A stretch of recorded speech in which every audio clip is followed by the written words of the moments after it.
Welcome to League of Lit, where we discuss books, adaptations, and anything else we wish to talk about and tie it to lit, because we can. A real because we can today. Oh, there is literature in this. Yeah, yes.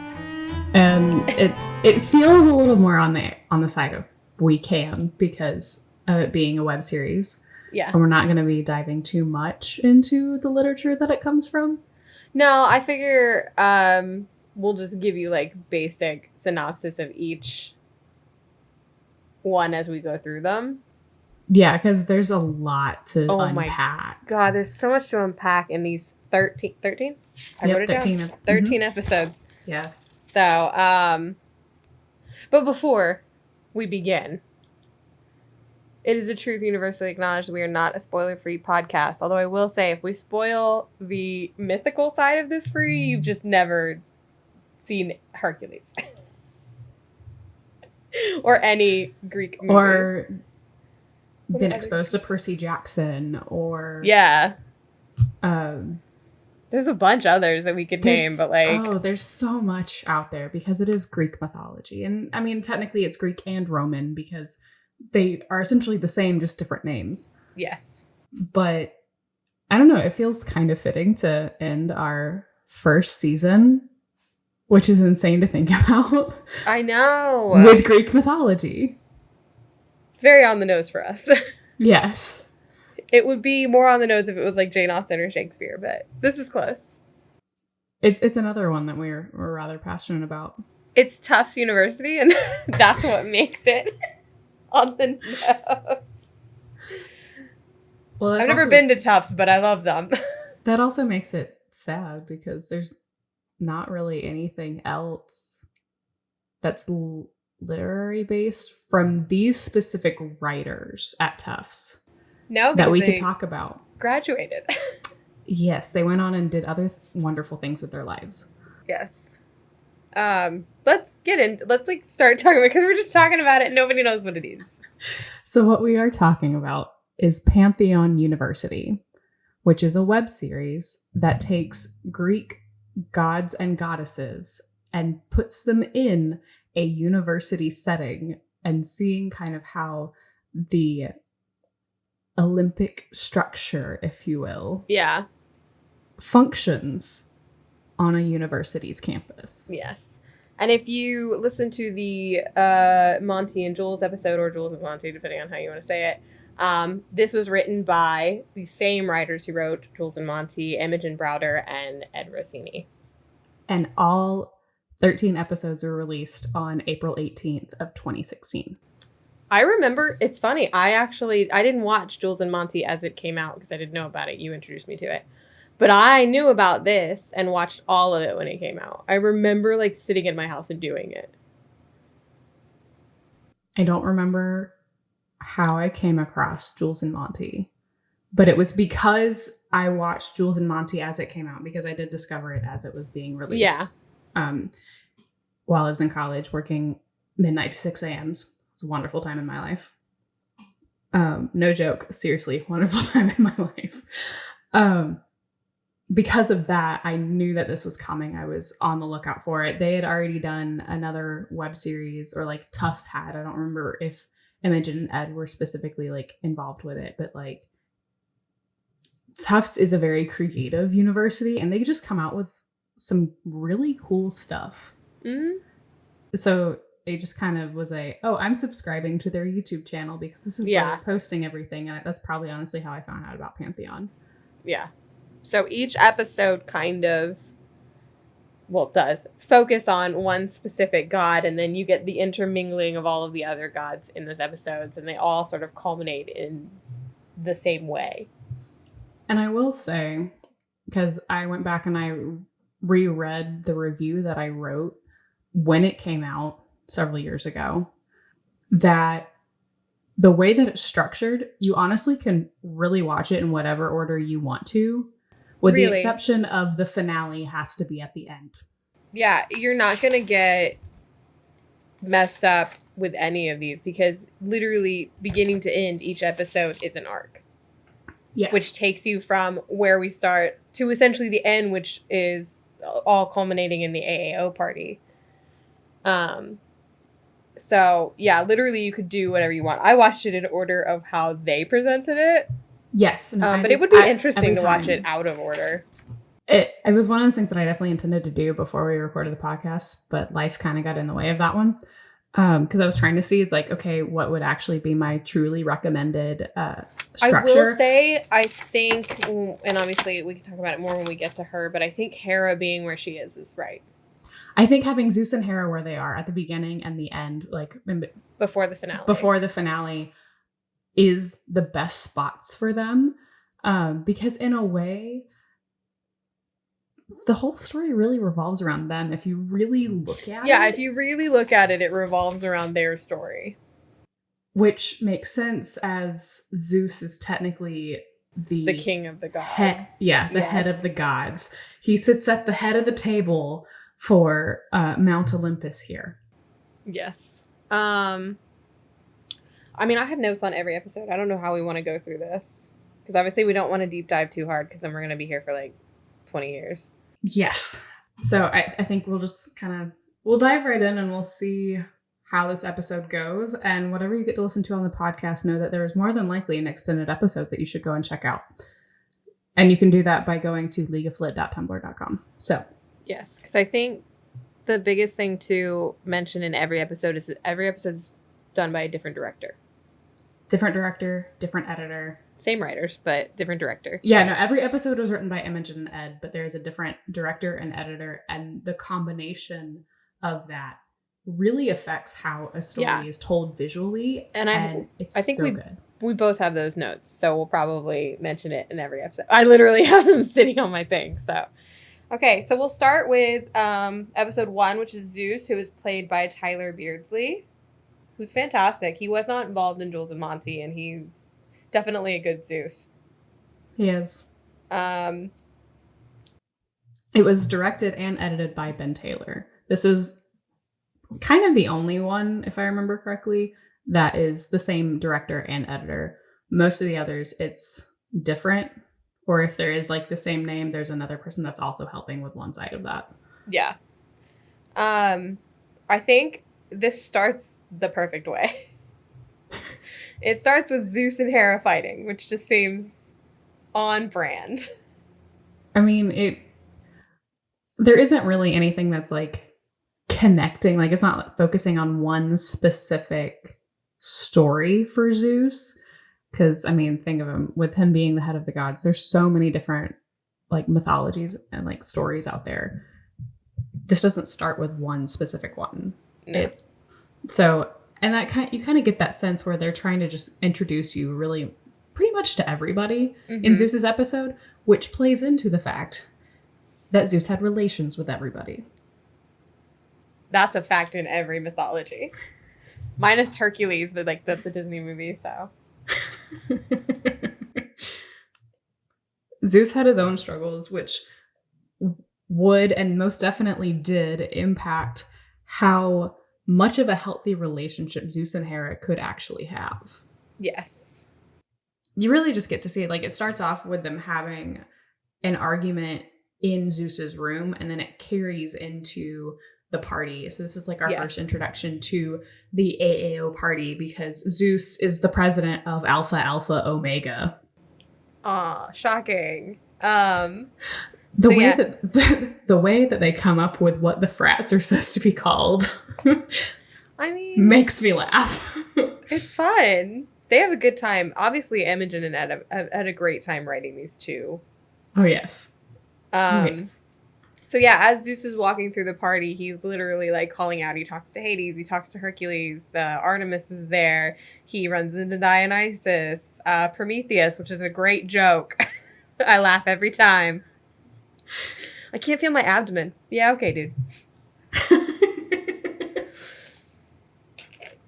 Poseidon is there talking about Apollo, who is apparently gossip god. Athena is there. That is something that we need to point out, and instead of like waiting until we get to their specific episodes, because you do get to like the names of each god and goddess that you meet. They gender bend a couple of the gods. Oh yes, I really loved that. And it's done so well. Truly. It really is. Athena's there and she tells Zeus that Zeus needs to think, which we're all like, about what? Everything? Everything in general? Your whole life? And then Zeus makes his big announcement because he has learned that Aries and Aphrodite are sleeping together. Ooh. Ooh, which of course goes as well as you would think whenever Aries is involved. I mean, he's the god of war. Of course, the god of war has anger problems. Yes. So they fight on brand. Mm-hmm.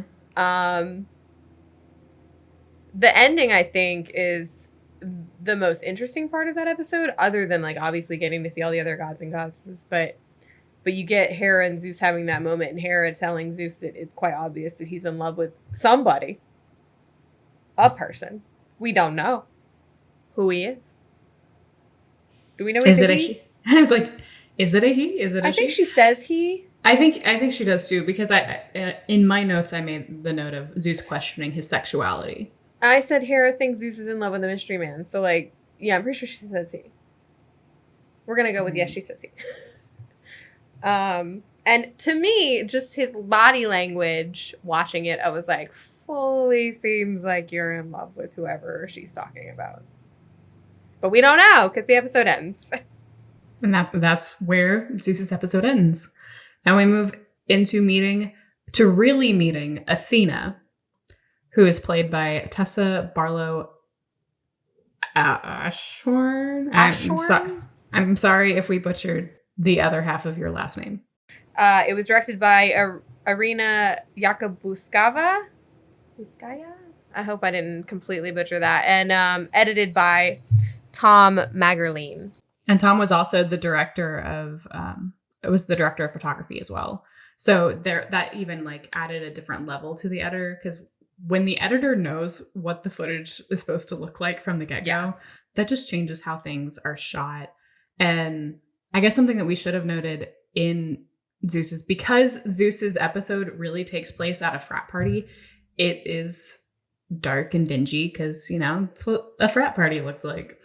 Where Athena's is a little bit lighter, but it's still on a less colorful side. Mm-hmm. Because, as we all know, Athena is the goddess of wisdom. And wisdom's not necessarily bright and colorful sometimes. And I think it's interesting the way that I feel like this episode is more, we are focused on Athena.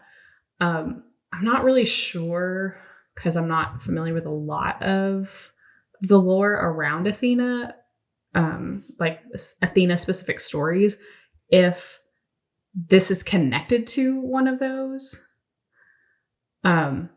where we kind of get to see how the way that they portrayed Athena is a psychology major, and she is trying to, quote, solve everybody's problems. And she takes a Polaroid of each picture of each person that she helps, and she writes on the back of the Polaroid what their, quote, problem is. And the one that like her episode really focuses on, the character's name is Penelope, but I'm not super familiar with a lot of Athena stuff, so I'm not sure if that's based on an actual myth. Because the Penelope in the story is technically Odysseus's wife, right? Or girlfriend, because they're not married. But right, but like that's where that like the character comes from. But yeah, I do think it's also something to note that Athena is also technically the goddess of war. She's the counterpart of Aries in a lot of mythos, which I think is really interesting because it does feel like in a lot of ways that she is sort of the counterpart to Aries, who doesn't seem to think. Yeah. Whereas she's thinking maybe a little too much. I liked the way that they did this with the photos on the wall, and then they would start talking. I was like, this is fancy. Which, you know, props to Tom for that one, because yes, I know how difficult that is. Mad props to you, dude. Because we get a photo of Zeus that comes to life where he confesses cheating on Hera, which again, on brand. We get one of Aphrodite where she's struggling with the concept of casual sex versus actual romantic feelings. Yes. That's also when we learn about Cupid's bow, which is Aphrodite's hookup service that she runs. Which we'll get in a little bit more when we actually talk about Aphrodite's episode, because that's a big part of that. But like the main portion of it is Penelope, who, as we've stated, was Odysseus's wife. But I don't, just because it's been quite some time since I have familiarized myself with the Odyssey. I don't remember what part Athena played in Odysseus. I don't either, because it has been a very long time since I've familiarized myself with the Odyssey, mostly because it is the Odyssey and I do not want to familiarize myself with it that much. Most of my familiarizing is the adaptations that were flung at me in school because, you know.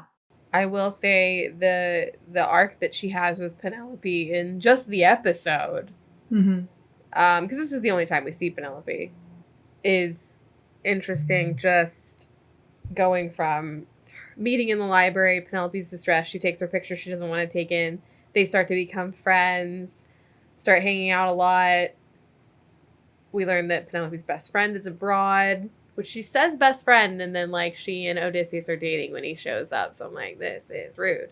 And then Penelope finding out about the photos, because Athena, to me, associates the photos with people having a problem. That's why on the back she writes what the problem was and the solution, and she writes the month or whenever it's taken so that she knows when it was fixed or when it started.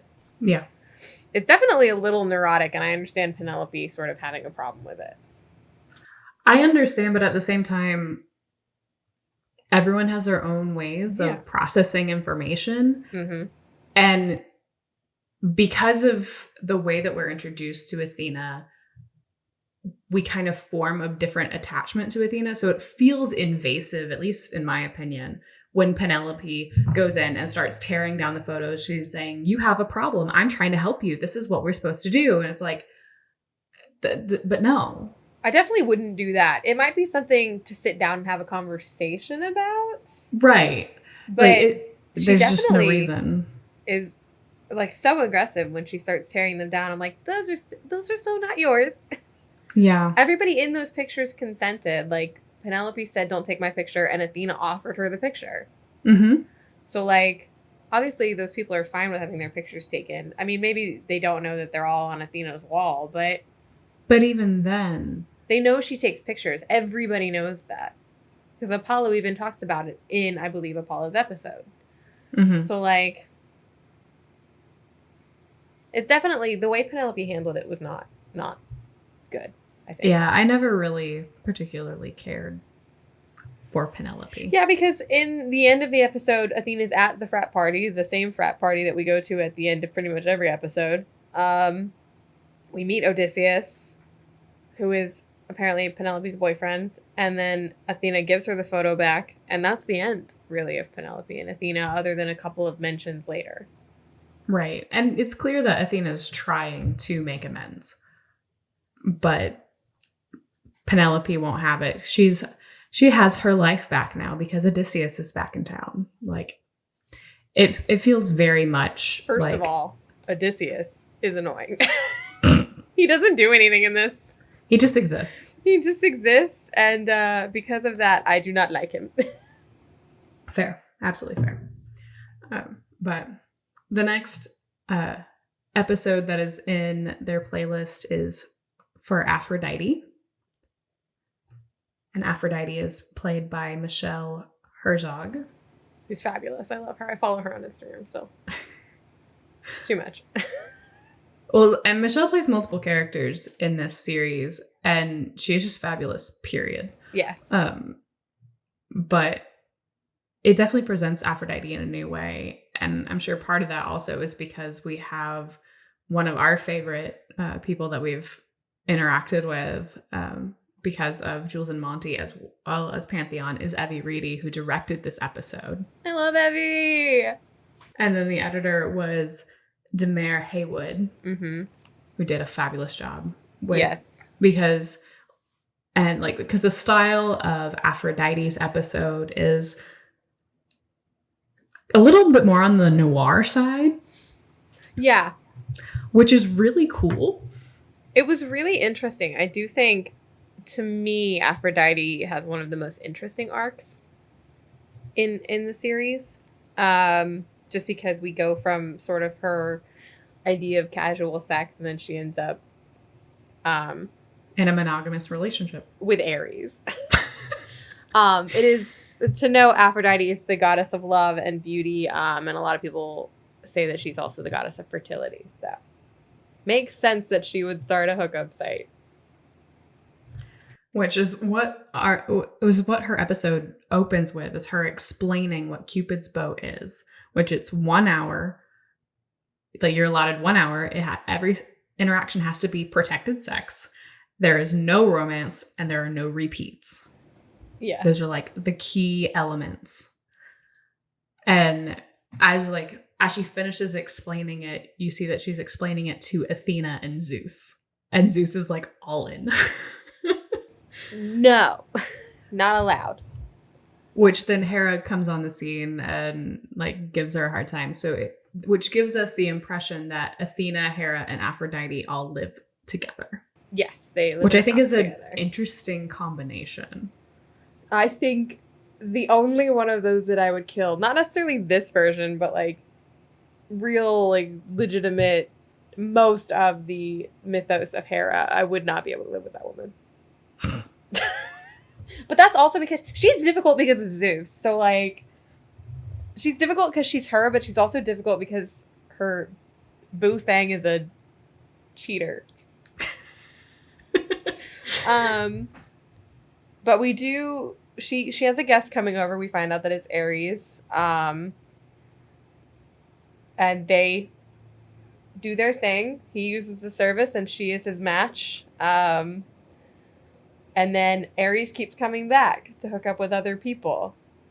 Because everybody hooks up in their spare guest room. Because that's how they make rent. You gotta do what you gotta do. And essentially there's like a whole little montage of Aries and Aphrodite going back and forth on this whole, are they actually jealous of each other? Are they not jealous? I don't know. Like, they are. Oh, 100%. 100%. Which just leads to them going on an actual date, which is cute. It was adorable. It's kind of on recommendation by Athena. Yeah. Well, on brand. She is who she is. I just love it because literally Aphrodite gives Aries 2 options. She's like, we can just go have sex and that will be it. That'll be the end of it. We'll never do it again. Nothing ever will happen. Or we can sit here and eat this dinner and go on a date and maybe do it again. And he was like, sex or food? Really? How do I choose? And he leaves. And he leaves to start the whole thing over again. To start the whole thing over again because he wants to go on a date with her, which is cute. I do think they're probably 2 of my favorite characters in this whole thing. Because their arc is the most entertaining, I think. I have a different character that I really appreciate, and when we get there, I will discuss. I do appreciate Aries and Aphrodite's arc because it is different and it kind of spices up, for lack of a better term, the normal mythos. But Aries and Aphrodite go to the party, but before they even get there, they have sort of a fight about PDA because Aphrodite's not really comfortable with it. And they sort of end up at the party separately.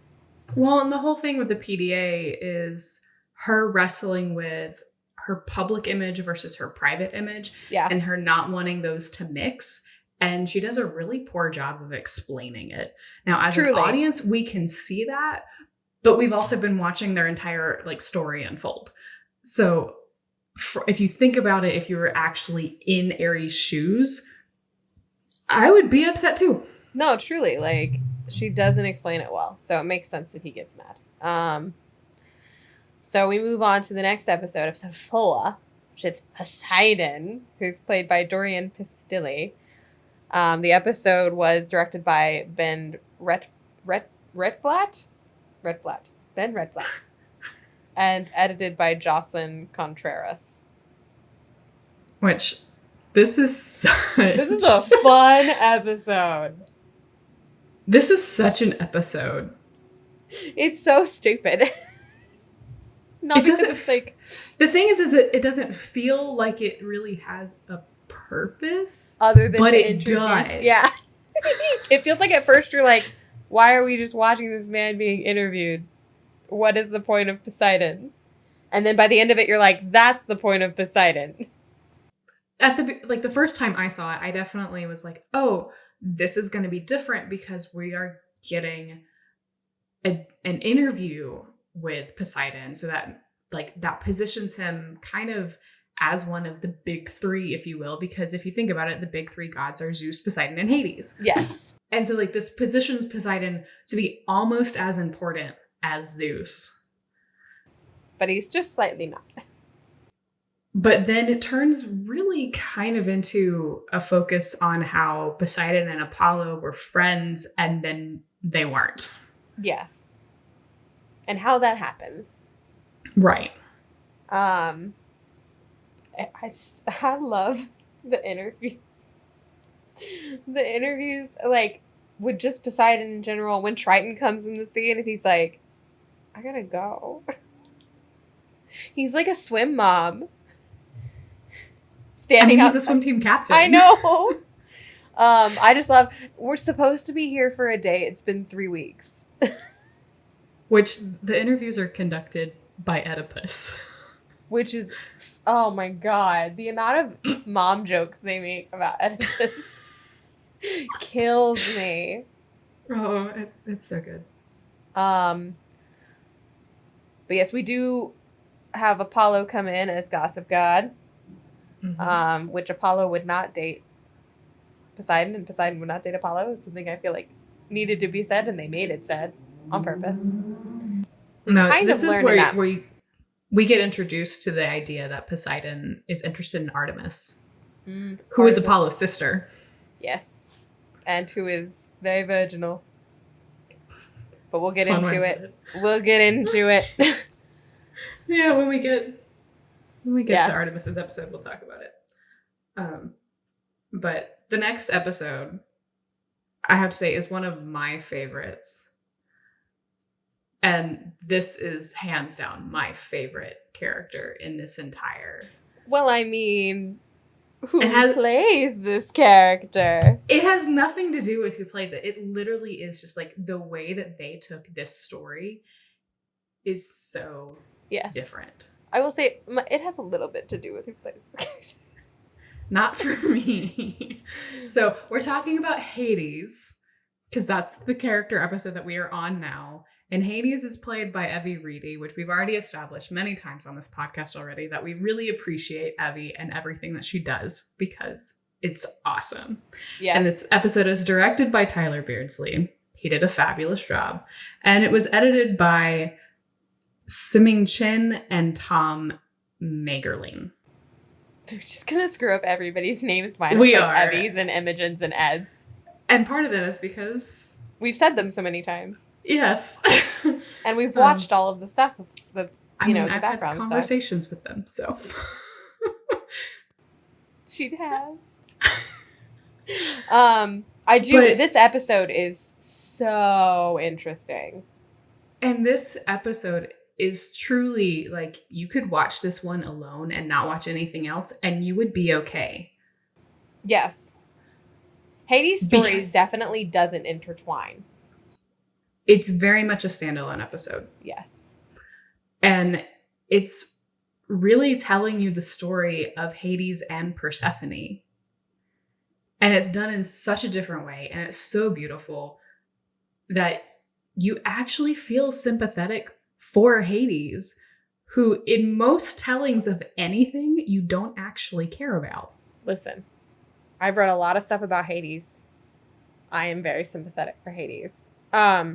But yeah, this whole episode focuses on Hades and Persephone, and then also focuses on Eurydice and Orpheus, which, if you've ever heard any of the music from Hadestown, so good. So good. Like, especially after, like, brilliant. So obviously, Hadestown wasn't really a thing at the time. I mean, like Hades Town has been in the works for a long time, but for where it is now, like it just adds to, I almost would like to see, and maybe I will dive into some fan art here and make like a compilation of the Hades episode with Hades Town on the back of it.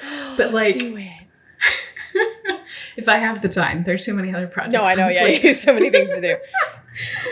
But Orpheus is played by Marcus Hunter, who was Mercutio in Jules and Monty. So it was just a fun little like thing to see back and forth. It does follow the story of Orpheus and Eurydice really well, because Orpheus keeps coming into the radio station where Hades works, wanting to play this song. He has to play this song. He needs to find her. That's all he keeps saying. And finally, Hades is like, I'll make you a deal. I'm going to let you play this song and you gonna go. You gonna go and you ain't gonna come back. Which, if you know the story of Eurydice and Orpheus, is exactly what happens. Obviously, it's not a song, technically. It's a lot of things in the actual like mythos. In Hades Town, it's also music, but it's also because it's a musical. But essentially, Eurydice dies, and Orpheus goes to the underworld to try to bring her back. Mm-hmm. Obviously, it's not going to happen in this version, but Orpheus goes to try to play this song because she never got to hear it finished, and that's what he wants, is to play the song to the end. And it's really a beautiful episode. I do think that the most interesting part to me is that Hades, every time she either goes in or leaves the radio station, Cerberus is there waiting for their master. And that's what she says. And it's really interesting that this mythos Hades does not realize that that's their dog. Because technically Hades is Cerberus's master. Technically speaking. Yes. So it's very interesting that she makes the comment of this loyal dog is just here every morning and every night, waiting for its master. It's very, if you watch, you should watch this episode and really, really think on this episode, because it's very well done. Again, top tier. We love Evie and Hades. And then obviously the episode ends with her being a wallflower at the AAO party, but it's just like a blip in the episode. So it's not like it's not like, oh, well, if you only watched the episode for Hades, you'd be missing on anything else. It doesn't necessarily compel you to keep going because it is such a complete story within itself. Yeah. And I think that speaks really well of it. Yes. It's also, there's a good bit of comic relief, specifically at the beginning of the episode, because she's like talking directly to us. It's very breaking the fourth wall about this guy who keeps coming in at 10:03, and she just goes, his shirt wasn't that ugly. Yes. But his jacket was that ugly. It's very funny. The way it's played out. I think he wears the cat shirt. I think that's what she goes, his shirt was that ugly that day. I'm pretty sure she makes a joke about it, because that cat shirt gets me every time I see it. But yeah, the Hades episode is great, but we're gonna move on to the next one. We're gonna move on to the episode that I think really needs to be, if you do choose to watch this in whatever order you decide to watch it in, this episode needs to be in the middle of your watching experience, because it is pure comic relief. It really is.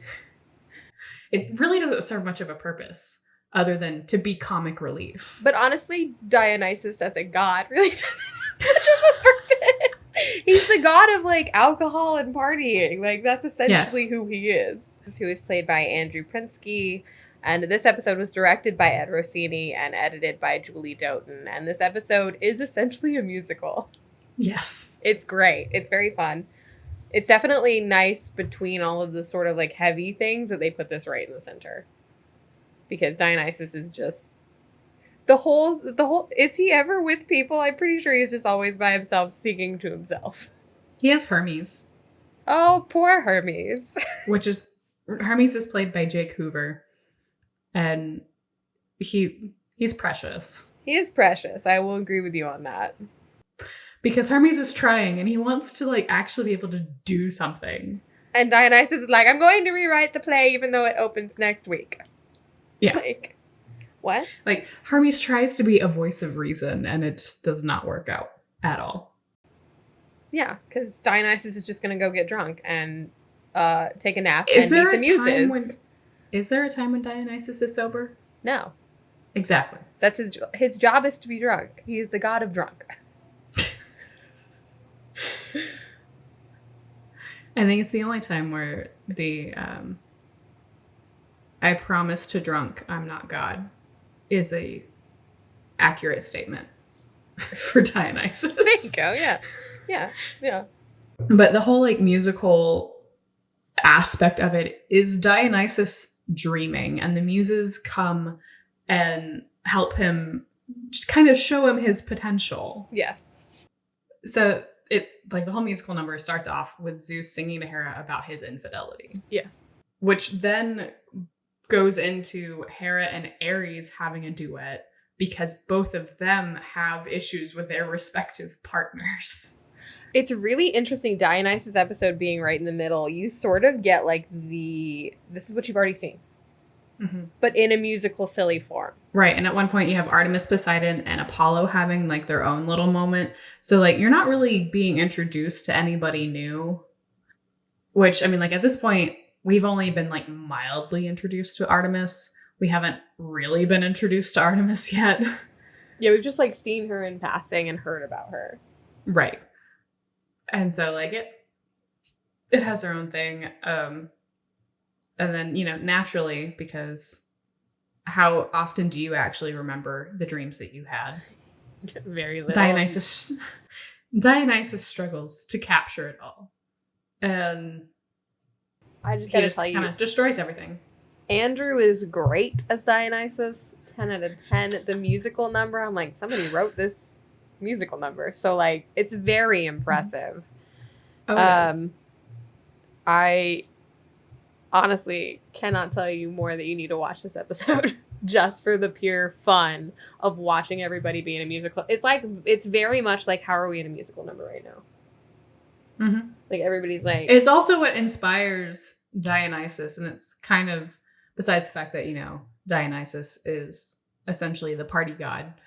It's kind of the reason why Dionysus chooses to go to the AAO party, because he now has this newfound goal of having Zeus be his main character. He has to be. In the dream, literally he gets there and he's like, oh my God, you got Zeus! I've been trying to get that guy for years. Like, it's very much, Dionysus is like, that's my boy. He's going to be the star. And Zeus wants nothing to do with it. Exactly. Moving on. So moving on to the episode about Artemis, who is played by Chloe Hyman. And this episode was directed by Amy Heimenbra. I'm not sure that I said that right at all. Sorry. But Amy also edited it with Tom. Yes. As you'll notice, Tom has done a lot of editing for this series. He did a good job. Artemis's story is a lot. Only because Artemis is kind of a lot. She's very aggressive. She reminds me, I'm very niche with this. She reminds me of Glee. Anybody else watch Glee? Specifically in like season 1 Glee. They didn't really do it in later seasons as much. There's a purity club that the cheerleaders, Quinn and Santana and Brittany, are part of. And they do like an exercise with a balloon. I don't know. Go watch it. It's great. Don't watch the rest of Glee, but like go watch that part. I'll just trust you on that one. You should just trust. It's not important. I've only seen clips in passing. I've never actually watched it. Her personality is, Quinn literally says in it, I don't know why I know this quote, if the balloon pops, it makes the angels cry. And that's very Artemis's personality about purity. So the episode that we're going to be discussing... Sorry? opens up with no. So Artemis's episode opens up with her explaining what the Silver Dose is and kind of how she came to be a part of the Silver Dose. Mm-hmm. Because, and this is where we kind of get maybe a little bit of context as to how long other aspects of the gods' lives that we've already been introduced to has existed. Cupid's bow apparently was a thing before Artemis ever set foot on campus. Yeah. And so when she was a freshman, which gives us the impression that she's not a freshman when we're meeting her now, that she had gotten something for Cupid's bow and didn't know that that's what it was, because she, bless her, is so naive, which I mean, like, this does exist. There are plenty of people who go to college and do not understand the lingo of some things. It does happen. Like hookup culture. And so she goes to Aphrodite's house and then is essentially, like, she's put in a room with Poseidon, which is how Artemis and Poseidon meet. And in all honesty, this gives us a different perspective of Poseidon. He actually looks like a gentleman in this episode. Yeah, I don't know how much of that. Very nice. It's like, I don't know how much of that is how Artemis is choosing to remember the thing, like the situation. Mm-hmm. So therefore, like, we're getting it from Artemis's perspective, because it doesn't completely line up with what we know of Poseidon from watching his episode. Yeah. But then again, the situations that we saw Poseidon in aren't the same that we're seeing him in now. And so, you know, you have that little bit of compare and contrast as well. I do like the idea that Artemis is remembering it that way, because being who she kind of is, and, you know, she believes very highly in purity culture, it almost feels like she would sort of romanticize everything that anybody does, especially if it was something that was nice for her.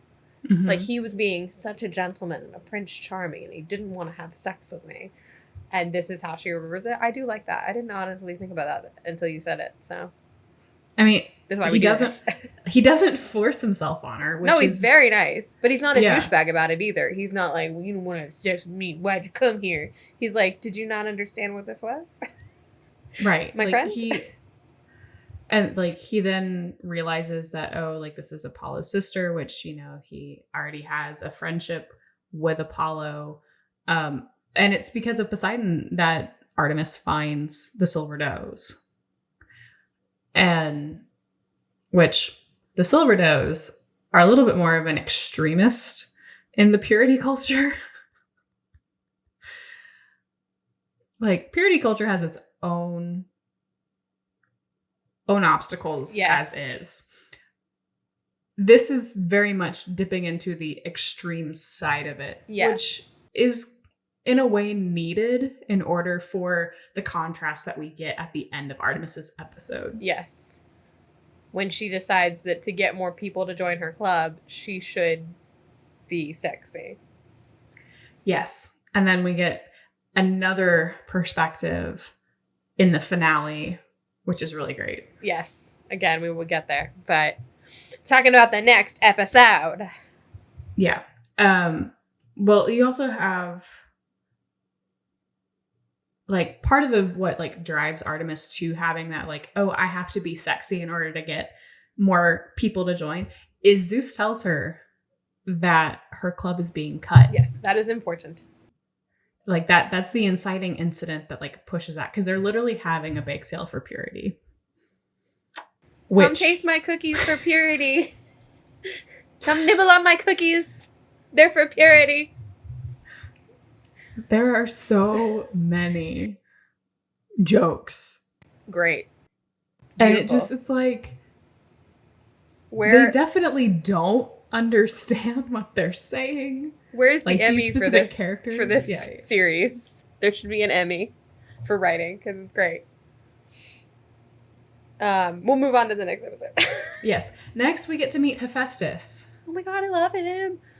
Precious. Which Hephaestus is played by Ben Stern. The episode was directed by Peter V. Seacrest, which does he have a brother named Ryan? And edited by Abby Schmidt and Tom Magrin, who we love. I like the Hephaestus episode. I think it's very fun.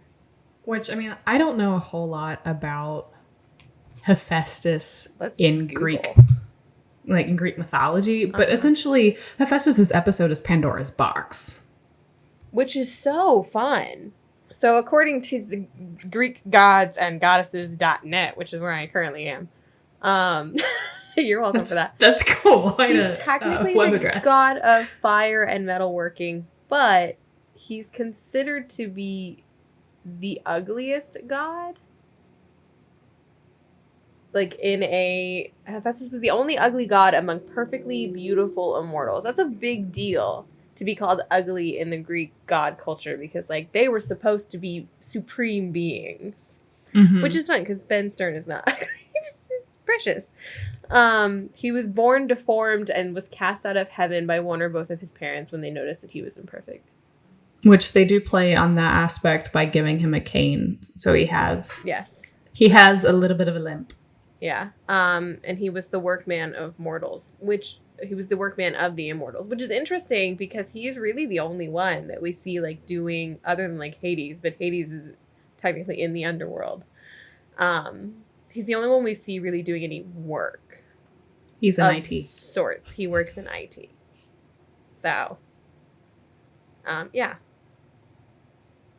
In most accounts, oh my god, that's why they had Michelle play her. Sorry, I just kept reading. In most accounts, Aphrodite is named as his wife. Okay. That's why. So in this, Pandora, the AI that he creates, is played by Michelle, who also plays Aphrodite. And that's because Aphrodite is technically his wife, although she was unfaithful to him with Aries. But like, still. Oh my god! I love when we learned things today. Look at us learning things! As we record this podcast.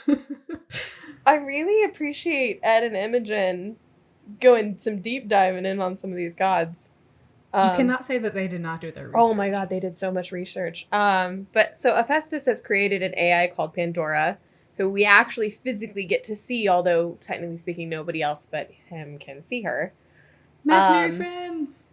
But it's because he really sees her, because he starts to believe that she's real, which is very like Her. Isn't that movie with Joaquin Phoenix where he falls in love with the AI? Yes. And then Pandora, I put all of her stuff in quotations because I was like, Pandora gets a pen pal, which is really just Hephaestus getting a pen pal. So Hephaestus being in the IT underworld, if you will, using Pandora creates an experiment where Pandora is writing to an unknown person, because at the beginning we don't know who the email is being sent to. But you have Pandora, subject B, and subject C, and subject C is just getting copied on the emails. We don't know who that is either. Exactly. Important to note. And it turns out that the emails that they're sending are with Hera. And the goal is for it to not be noticeable that Pandora is an AI. Yes, the goal is for whoever's on the other end to believe that Pandora is who they're speaking to. Yes.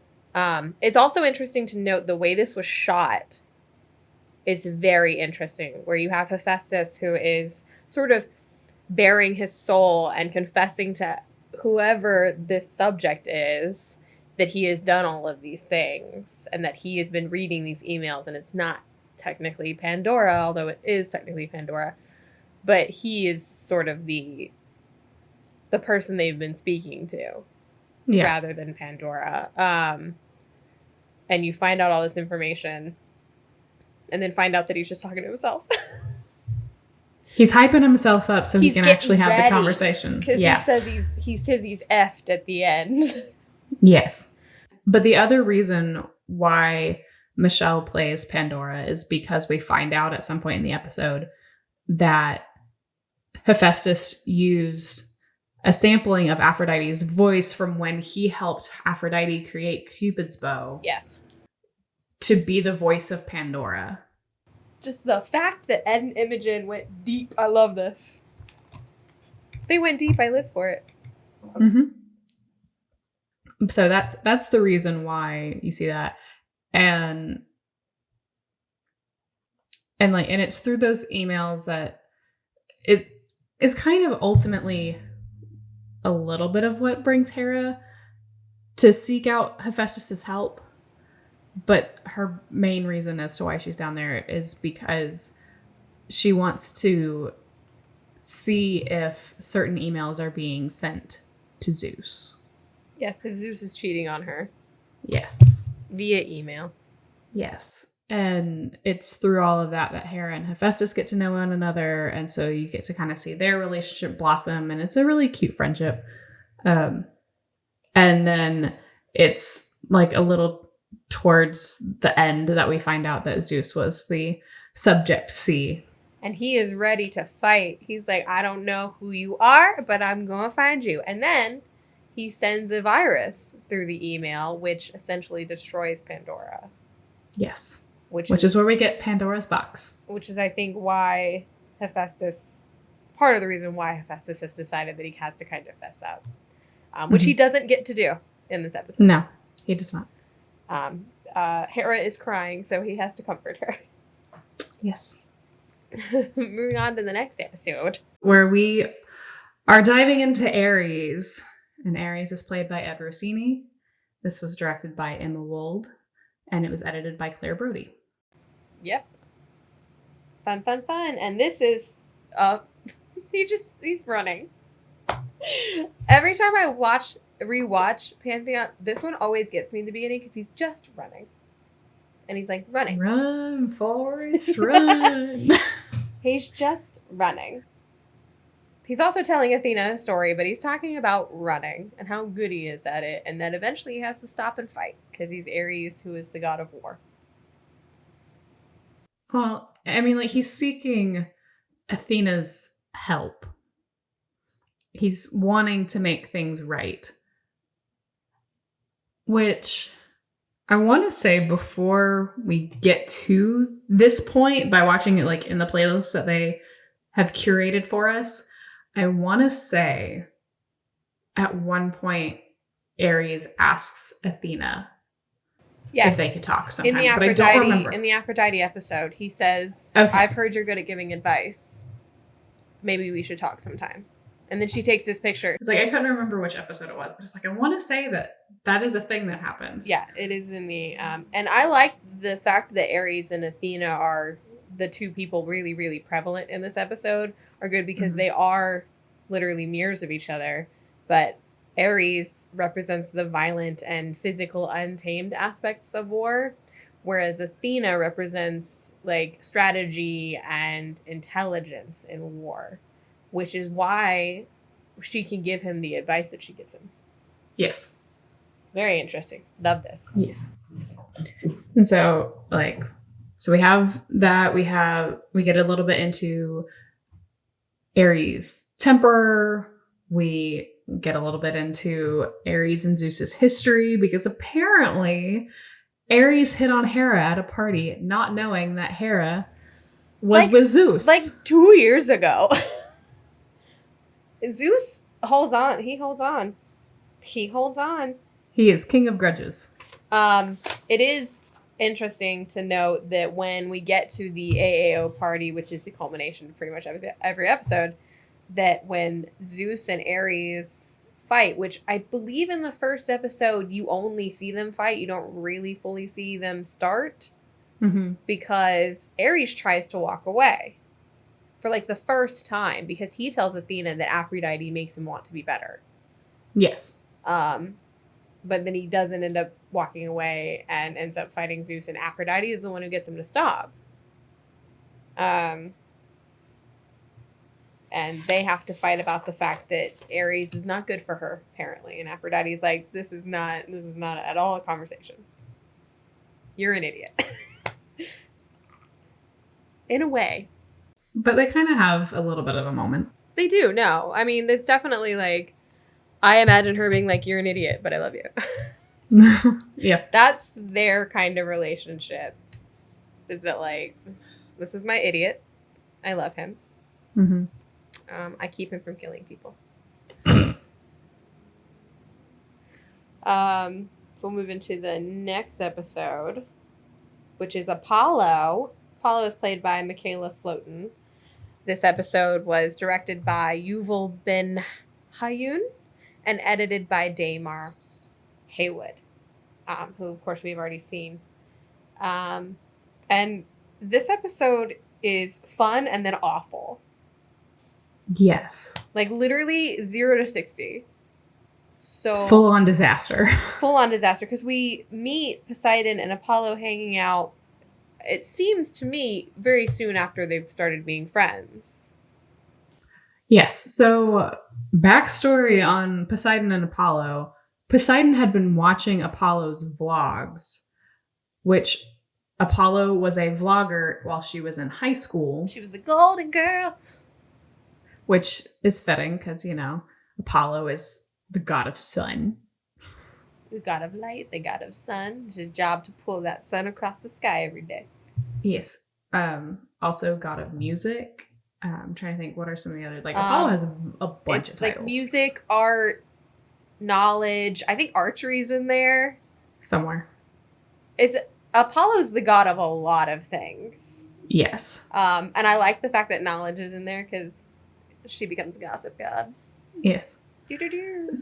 And so, but the thing is Apollo wasn't thinking that she was going to continue vlogging when she went away to college. She was thinking she was done. And Poseidon kind of convinces her to give it another go. Mm-hmm. And that's not who she wants to be anymore. Thus, she becomes Gossip God. Which is the toxic version, I believe, of Golden Girl. No, it's 100% like 180. When you start to get what are obviously her little news stories, everything is negative. It's so rude, the things that she says. And she straight up attacks Poseidon and Artemis when they actually haven't really done anything to her per se. Poseidon probably a little bit more, but Artemis definitely never did anything to Apollo. And yet that just because also Athena never does anything, but yet she gets featured. Aphrodite, she literally just goes and attacks everybody. Apollo is essentially this universe's TMZ. For anybody who knows what TMZ is, they don't like to report on the nice, pretty things that happened in people's lives. So that's Apollo. Because she literally spells out slut about Artemis because Artemis is going around and trying to get people to join the Silver Does in the way that she's doing it. But then, Poseidon and Artemis do, try to confront Apollo. Does not go well. Then we have the AAO party, which also doesn't go well. And then Apollo runs into Aphrodite and Aries while Aries is carrying Aphrodite like a bride. Love that. Which is so, it's just it's a choice. It really is. They love each other. I don't understand, but that's just me. Aphrodite invites Apollo to come to her house to kind of talk things through and set themselves up. Yeah. And that's really that's the end of Apollo's episode. The next episode. It makes me sad that YouTube has changed so many things since this was released. And this episode is one of the reasons why. So if you've been on YouTube for any amount of time, you know that choose your own adventures used to be kind of a thing. It was a commonality amongst a lot of different YouTubers, whether it was there was one that was a choose your own adventure, it was a choose your own Valentine, and you were picking different things. So you got to be introduced to a different variety of YouTubers. That's essentially what Imogen Ed tried to do with Hercules. And you get to be introduced to the 7 labors of Hercules as a choose your own adventure. Yeah, it is But sad because this episode's only 2 minutes long. Like, you can't do that anymore because without them having to go back and like put the annotations back in. Yeah. Because at one point YouTube got rid of them all and now they've brought them back-ish. But it's so sad. Yeah. But you do meet Hercules, who is played by Kenny Weitzman. This is directed by Christian Krennic and edited by Hannah Shake. I don't know if I said that right. I will say them making Hercules a pledge is fun because technically Hercules is not a god. He's the son of a god. He's the son of Zeus. But he's not technically a god, which I really liked that they were like, he's a pledge. He's trying to become one. Mm-hmm. It was cute. It's sad. It's very sad that like you don't get to see the whole thing. You don't get to like live the whole experience. Which also kind of, when you get to the finale, the part that like is Hercules in the finale, it doesn't make a whole lot of sense because you didn't get to go on the journey with him. Yeah.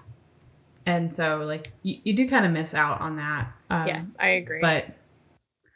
But no, at one point in time, even if that time was only when it was initially released, it did have a choose your own adventure and you got to pick which task you did. You eventually did all of them. It was just a matter of, did you do the one with alcohol first or did you do the one with, I don't even remember what the rest of them are. And I never wrote them down when I initially reviewed it. But it's definitely one of like the more fun because it's interactive. So it's a different experience. And yeah, I'm sad that you can't do that anymore. So now we get into Hera's episode, which Hera is played by Imogen Browder. And this episode was directed by Blair Nodelman and edited by Julie Doughton. Yes, and it is interesting to note that Hera is the queen of the gods. She's the wife of Zeus. She's also technically a sister, but like we don't have time for that. She is technically the goddess of marriage and birth. And you should also note that she never forgets an injury. If you have injured Hera, she remembers it. Which is why Zeus and Hera work well together, because Zeus is the king of holding grudges. They hold grudges together? Couples who hold grudges together stay together, despite how many other people they sleep with. And so the unique aspect of Hera's episode is you get to go back to the first time Zeus and Hera ever met. Freshman year. Mm-hmm. She's outside in a towel. What a hard life. Can you imagine having to film that? Poor Imogen. She always gets to have to do weird things. Her and Evie. I'm sure they were smart about it, but they also knew what they were doing, which is probably why they volunteered. If I had any guesses, they probably volunteered for those specific roles. Oh, I bet you, without a doubt, they were writing it and they were like, these are the roles. These are the ones. Yeah. I wrote flirty flirt for when they first meet, because it's just a lot of flirting. I mean, it is a precious like start to a relationship. It's very cute. Like, once upon a time, Zeus and Hera were it. Really. And then, I mean, even at the beginning, there's that moment of when she comes back to his dorm room to bring him back the jacket that he let her borrow, that she meets a girl that is leaving the room, who has obviously been there for sexy things. And she even says, I'm not going to date you. Like, we're not going to do this. Well, and the girl that like Hera meets eyes her, like gives her a once over, like, oh, you're next. Good for you, kid. And that's not why Hera is there. She's there to return a jacket. She's literally just there to return a jacket. Yeah. Yeah. And maybe be friends, because I think she did think that Zeus was cute. But she already knows Zeus's reputation. She has already decided we can't. We have two very different definitions of friendship and what sex means. Yes. which we then sort of get the now story right before the party of... and like the whole thing is it's Hera telling this story to Athena and Aphrodite before they go to the party. And she says, because Athena asks, well, why didn't you ever just dump him? And Hera says, because I don't know life without him. Mm-hmm. Which is such a sad sentiment, but I think a lot of people do get stuck in that. I don't know life without this person. It's a very sad reality for a lot of people. And he just cheated and cheated and cheated, and they fought, and then they'd make up, and then they'd fight, and then they'd make up, and he'd cheat, and like... And before the party, we learn that it has been a year of no cheating. Mm-hmm. A year of no mess-ups. Yes. Which is about to go down the drain. No, I'm kidding. But at the end of this episode, we do finally meet somebody. His name is Ganymede. And he's a pledge who's looking for Hera. Who plays Ganymede? Jason Aidsman. Thank you. I was having a hard time reading it. And at the end of the episode, Hera sort of ruins their good moment that Zeus and her were having by bringing up the cheating because of the vibes that Zeus and Ganymede gave off when they were having conversation. Mm-hmm. Which essentially loops back around to where we started in episode 1, which is why Zeus and Hera are where they are. They need to be there. They need to be there. Leave them there. Watch the others in whatever order you want. But Zeus, Hera, and the finale have to be in those specific spots. Yes. So we will move into the finale, which was directed by Emma Wold and Ed Rossini and edited by Jocelyn Contreras. And this is... A lot happens in the finale, but also not a lot happens in the finale, if you know what I mean. Well, the finale is like 20 minutes. Yes, it is the longest episode. I think so. Because Dionysus is pretty long, too. Dionysus doesn't feel quite as long. No, because it's funny. And in the grand scheme of things, like, the finale doesn't feel all that long. There's certain aspects that it feels short. But this is post-AAO party. And Zeus calls Hera because he wants to make things right. Which, man, just stop beating that dead horse. The horse is dead. The horse is dead. And I think it's funny that, like, Hera calls Hephaestus. That's her friend. It is, but, like, instead of like talking with one of her roommates, yeah, she calls Hephaestus. It shows how close they are. Mm-hmm. Because Zeus calls her, she's like very short with him, which makes sense. I mean, technically, he did just have sex with Ganymede, which I think in her mind, Hera knows that. Mm-hmm. I think she already knows that he's broken the year of no cheating. We get to see a little bit of Aries and Aphrodite. Being all cute.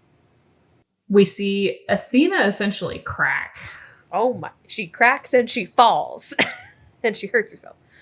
But the way that, in a way, she bounces back is so cool. And like the art that comes from it's the good. Ripped up pictures, very interesting. Very interesting. We get almost inspiration for my own decorations. Almost.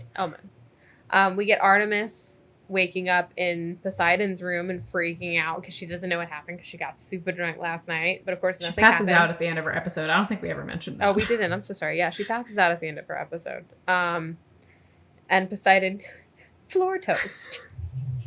Oh, floor toast. I've never dropped toast on the floor, but I feel like if I did, floor toast would be the first thing I would say. I'd be like, oh, floor toast. That's what the name of this episode's going to be. Floor toast. Oh my God, please let it be the name of this episode. Brilliant. And I mean, like, understandably so, like, Artemis freaks out. Yeah. Which is honestly why floor toast exists, because she freaks out, which causes the chain reaction. I love when he comes in, he's like, this might not be edible, and then she freaks, and he's like, oh, floor toast. Because he throws the toast on the floor because she freaked. He's like, you can go see the couch that I slept on. Like, pretty sure it's in the back out, okay? Like, and it goes back into the version of Poseidon that we met, because in the finale there is no like, oh, we're getting this through one specific character's perspective. This is truly just who he is. So that it, like, while we made the argument when we were talking about Artifice's episode that it could have been the way that she remembered it seems Poseidon, that it's really what happened. It really seems that that's just who Poseidon is, which is awesome. We also get Apollo the night after, who looks like she's not living a good life, sitting on the stoop of Aphrodite's house, because Aphrodite invited her over. She can't remember why, what they're going to talk about, but Aphrodite did invite her over, and Aries and Aphrodite find her with the camera in her hand, and they're both like, ma'am, we talked about this. And it turns into Aphrodite hosting an intervention for Apollo, Artemis, and Poseidon. And in a way,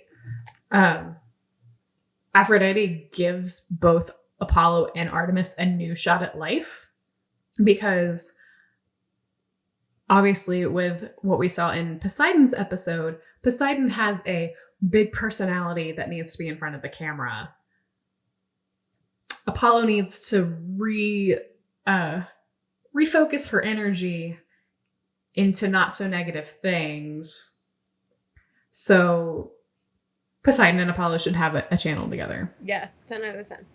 So there's that. And then Aphrodite comes alongside Artemis to help with these, like, well, you kind of dug yourself into a hole last night with all of the recruiting that you did. Because these people all think we're here to talk about sex. It turns into an opportunity where Artemis gets to advocate for abstinence as the way to live your life. But then Aphrodite is present to talk about another option. About being safe. Yes.